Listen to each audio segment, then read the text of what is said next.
Ya estamos en línea con el presidente de la Cámara de la Construcción del Uruguay, pero antes tenemos a Laura Fernández, que está en el móvil, que nos trae novedades. Adelante, Laura. Lixiviados el agua, ¿no? Toda la recolección de agua, ¿no? Gracias, Marcelo. Bueno, como te adelantaba en la intervención anterior, estamos ya en compañía del alcalde del municipio de Maldonado, Andrés Rapetti, que en realidad teníamos un montón de cosas para hablar. Seguramente la semana que viene vamos a seguir charlando porque hay varias cosas que se están haciendo en el municipio, pero en esta oportunidad en Aborgama, un lugar que, como yo decía, no es tan conocido. La gente, digamos, en su casa de repente le digo Aborgama y no sabe de qué estamos hablando. Sí, efectivamente, no es muy conocido, pero en realidad es muy cotidiano, porque todos los desechos, la basura que se genera en nuestra región, viene a parar aquí. Quiere decir que aquí hay un poco de cada uno de los hogares de los maldonadenses y de los fernandinos en particular. Y lo que queríamos hacer es que el Consejo Municipal, nos acompañan los concejales que están por otro lado del predio haciendo la recorrida, y obviamente el personal de aquí, con el acompañamiento de los técnicos, de los ingenieros, nos contaran bueno, cómo ha sido todo el proceso que lleva más de una década,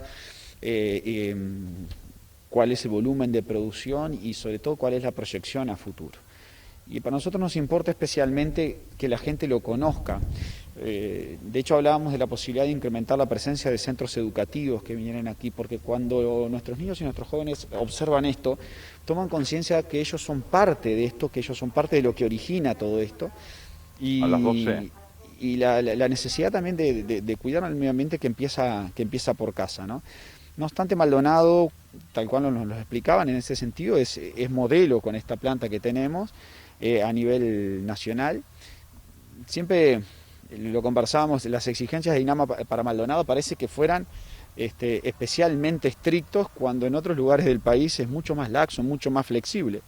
Todavía a veces nos preguntamos por qué se tiene ese criterio. No obstante, Maldonado está a la altura del desafío.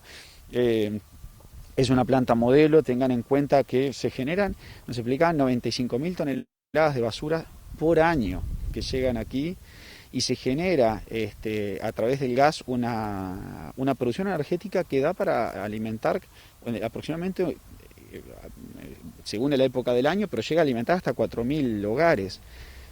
La red que se conecta aquí mismo en Aborgama abastece, sale para el área de San Carlos y para el área de Pinares. Yo te consultaba, ¿no? Digo, hablamos de biogás y que alimenta 4.000 hogares, pero ¿cómo? ¿De qué forma llega esta energía a los hogares? Bueno, esto lo transforman los generadores en energía, que eso está bueno que el técnico ahora se los explique, que creo que es la persona calificada para ello.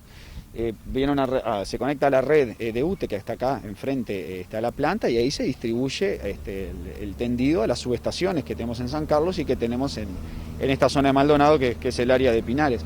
Es realmente magnífico, porque además es el concepto de la reutilización. Es algo que se pierde si no. En este momento está pasando un camión y nos vibra todo el suelo.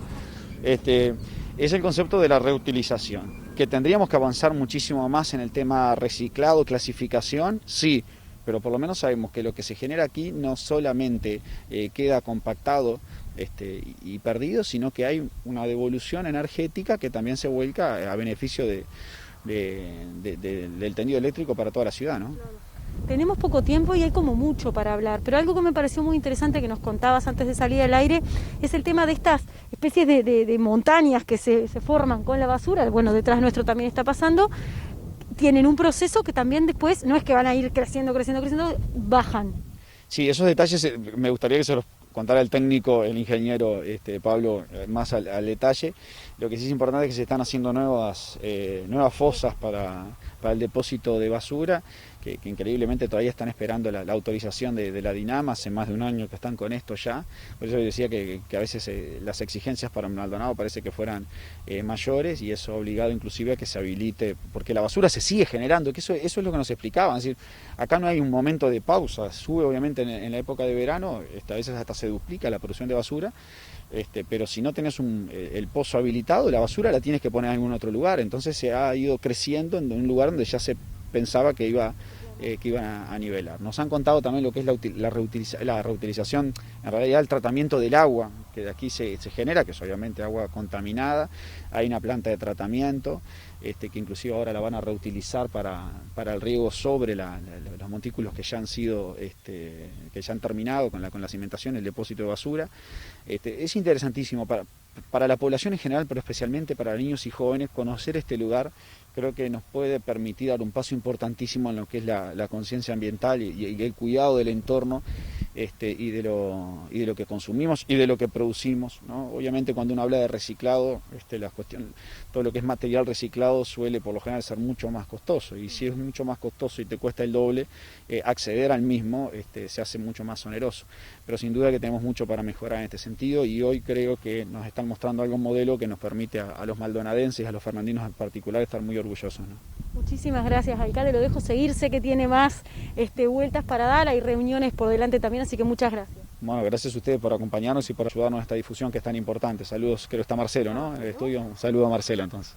Marcelo, nosotros nos vamos a quedar por acá porque en la próxima intervención vamos a estar hablando con el ingeniero, el responsable, el que nos va a explicar un poquito cómo es el sistema de esta transformación de basura a energía. Así que en un ratito nada más nos reencontramos y charlamos de eso. Impecable, Laura. Esperamos esta comunicación. El saludo para el profesor Rapetti, alcalde de Maldonado. Ahora vamos a recibir con mucho gusto vía Zoom al ingeniero Diego O'Neill, que es el presidente de la Cámara de la Construcción del Uruguay. Ingeniero O'Neill, ¿qué tal? Un gusto volver a conversar con usted.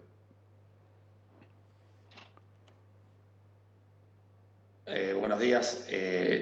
Espero que ustedes me escuchen. Yo no los estoy escuchando. A ver, nosotros lo escuchamos perfecto. ¿Usted no nos escucha? Ahora sí. Perfecto.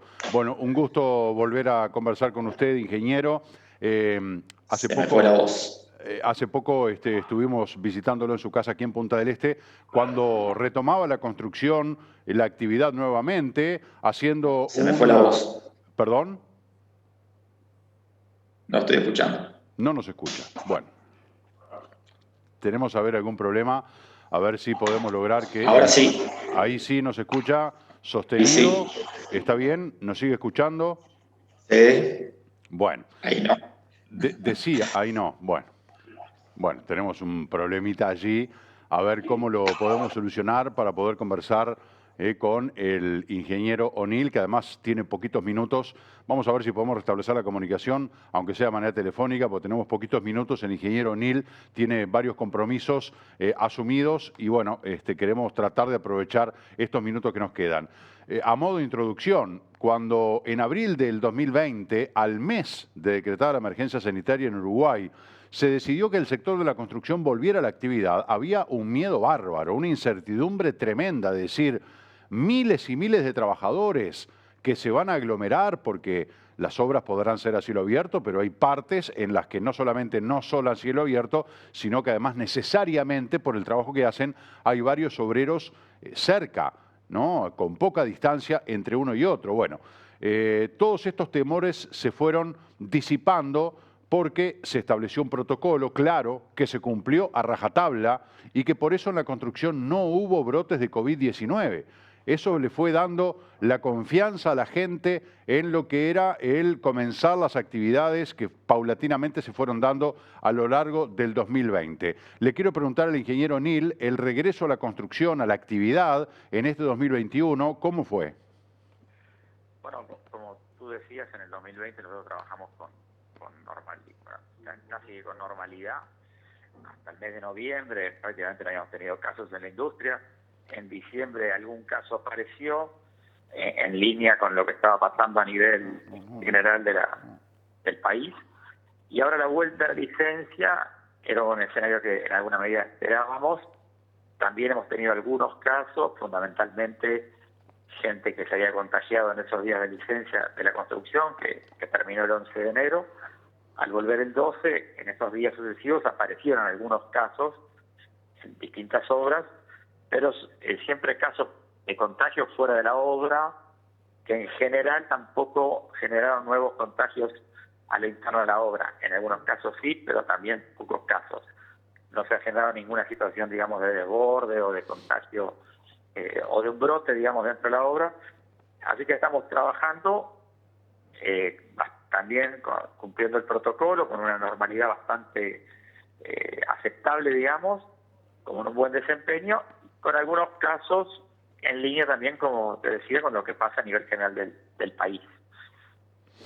O'Neill, le quería preguntar, porque hay, respecto al tema del COVID y respecto al tema de la vacuna más bien, hay allí un diferendo entre la Cámara de la Construcción del Uruguay y la Asociación de Promotores Privados de la Construcción, que propusieron que el sector de la construcción estuviera dentro de los prioritarios al recibir la vacuna. Usted salió al cruce priorizando lo sanitario, diciendo que aquí ustedes no pueden ser una fuerza de presión, sino que tienen que primar criterios sanitarios y que usted no ve ninguna evidencia que indique que la construcción tendría que estar dentro de lo prioritario. Desde la APCU dicen, bueno, pero hay grandes inversiones en camino, no podemos darnos el lujo de que haya un brote en la construcción y se corte la cadena de trabajo de los obreros.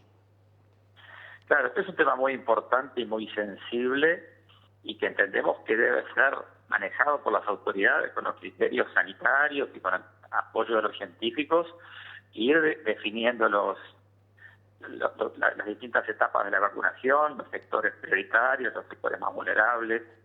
Entonces, a nosotros realmente no nos parece que corresponda reclamar una prioridad para nuestro sector de actividad, máxime porque, como te decía, venimos trabajando con bastante normalidad. El protocolo ha sido exitoso en evitar los contagios. Cuando hay un caso positivo, hay un algoritmo de actuación que también ha dado resultado, evitando que ese caso positivo genere contagios dentro de las obras. Entonces, naturalmente que todos queremos cuidar el trabajo y queremos cuidar las inversiones, pero no nos parece que podamos poner eso por delante y exigir a las autoridades una prioridad. Aquellos trabajadores de construcción que tienen una situación de vulnerabilidad van a ser contemplados por tener esa condición y por pertenecer a ese colectivo vulnerable, por decirlo de alguna manera. Pero reclamar para el sector una prioridad realmente nos parece que es improcedente, y confiamos en el criterio de las autoridades en establecer el mejor plan de vacunación que tenga en cuenta las prioridades sanitarias por sobre todas las cosas, ¿verdad? Nos parece que ese es el camino.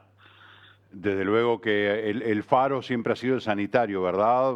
Modulándolo con el tema económico y social, pero siempre el norte ha sido el tema sanitario. Le quería preguntar, O'Neill, ¿cómo ve usted desde la presidencia de la Cámara el desempeño que tenga la construcción en este año? Difícil, no creo que sea más difícil que el 2020, en todo caso será igual, pero ¿qué desempeño cree usted que va a tener la construcción? Sobre todo, tomando como punto de partida un artículo que leí anoche en el diario El Observador, que dice que las ventas de cemento crecieron un 14% durante el año 2020, claro que con la incidencia de la segunda planta de UPM, pero ¿qué visión tiene usted? ¿Qué sensación tiene de este 2021 en materia de construcción? Bueno, este es un año que, como tú bien decís, vamos a tener el pico de actividad en la planta de UPM y en las obras conexas, como el ferrocarril central, algunas obras viales también vinculadas el acceso a la materia prima a la planta de UPM, refuerzo de puentes, la terminal portuaria de la celulosa.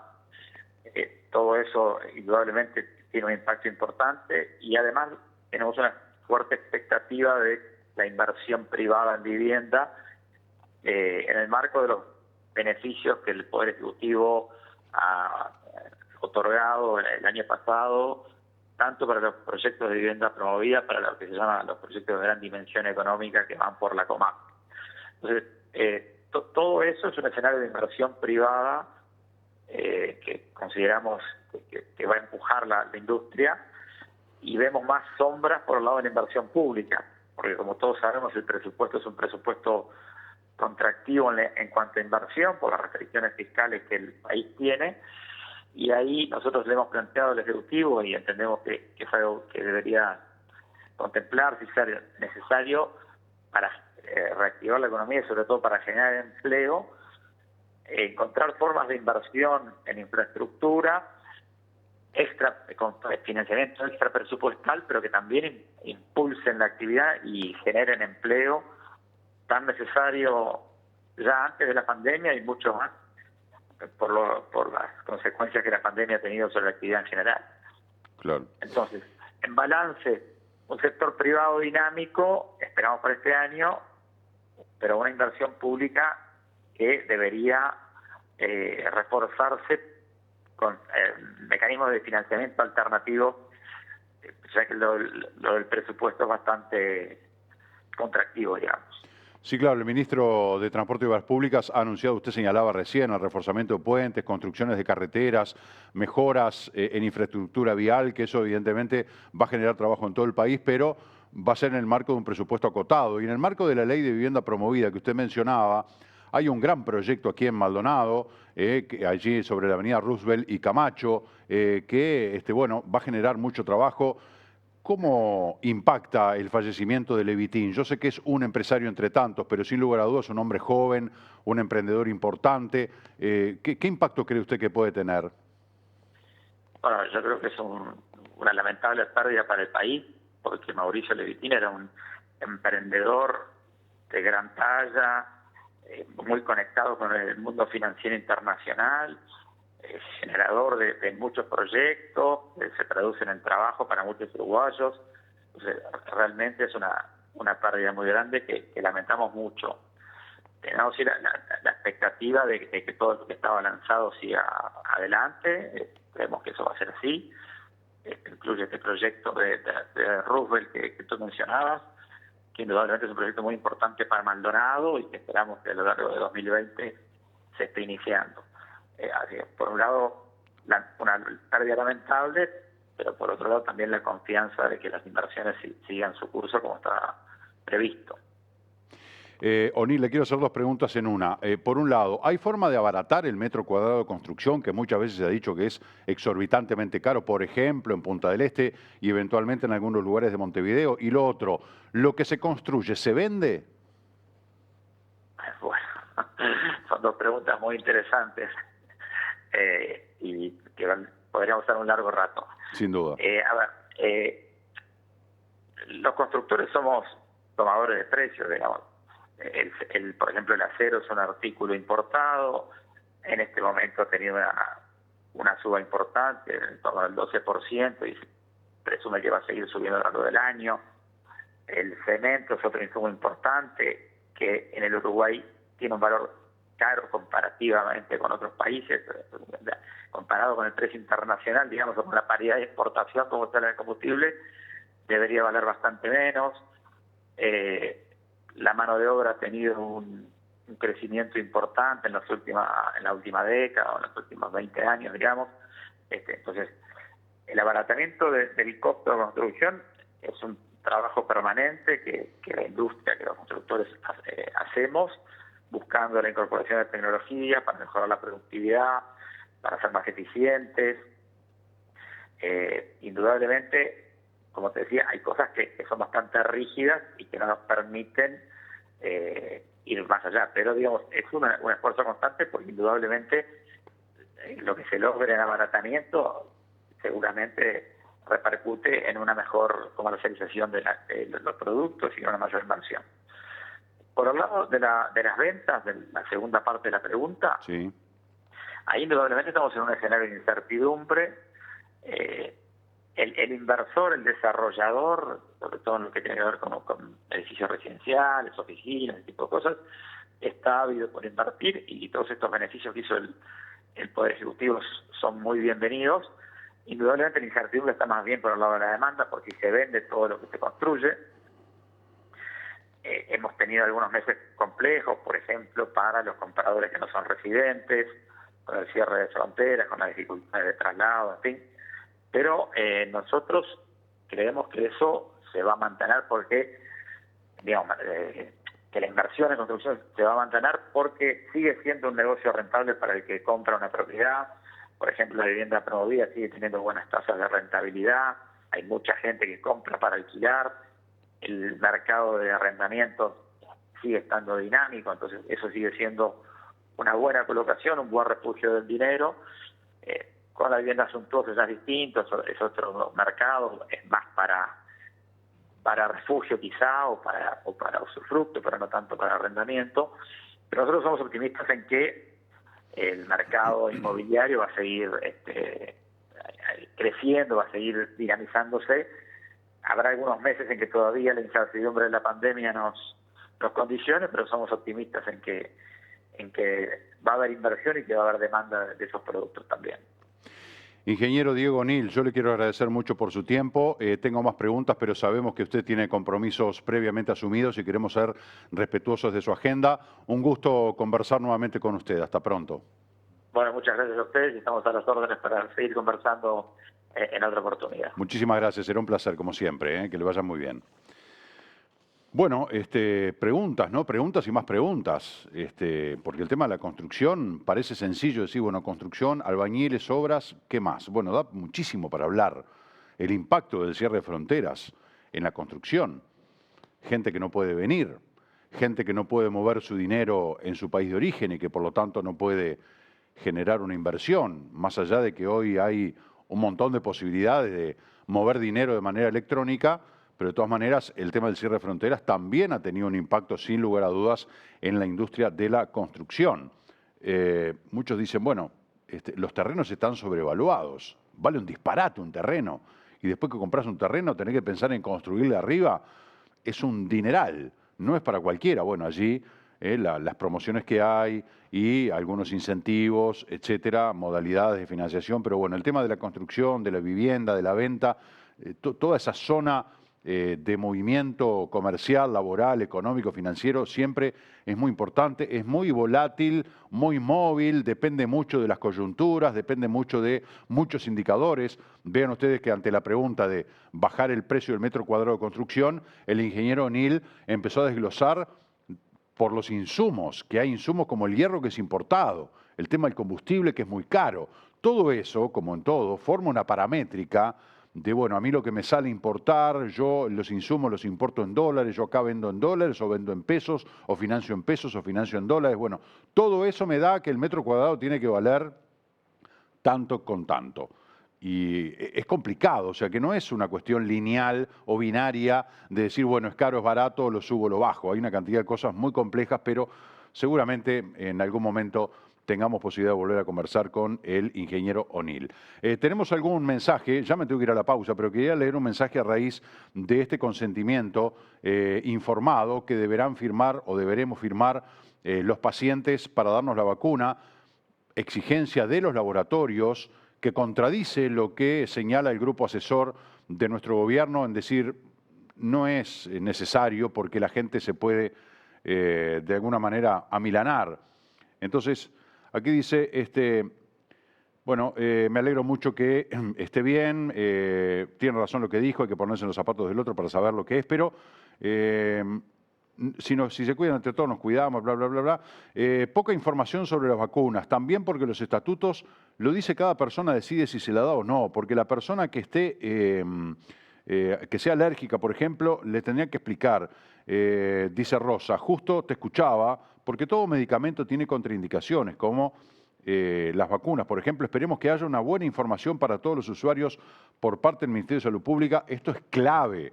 Que la población tenga toda la información que necesite es fundamental. Hay que hacérsela llegar a través de la página web, a través de mensajes de texto en el teléfono, a través de ir a golpear la puerta de la casa, la puerta del apartamento, entregarle folletería, hacer campañas de bien público en los medios masivos de comunicación, en fin. Yo como ciudadano, esté donde esté del Uruguay, tengo que tener toda la información acerca de la o las vacunas que traiga el gobierno. Por ahora hay dos, la Pfizer y la Sinovac. Y yo ahí tomo mi decisión. Pero si no tengo información, si no sé, si tengo preguntas que no están respondidas, ¿a partir de qué edad? ¿Mi hijo de 3 años se puede vacunar? ¿Mi mujer embarazada se puede vacunar? ¿Yo con tal patología o con tal comorbilidad o con tal antecedente me puedo vacunar? ¿Yo soy alérgico a tal vacuna que en una vez esta vacuna me la puedo...? En fin, cada caso es distinto, pero es fundamental que haya mucha información y de buena calidad que nos llegue a todos para de esa manera, ahí sí, tomar la decisión y que sea una cuestión individual. La pausa y ya volvemos.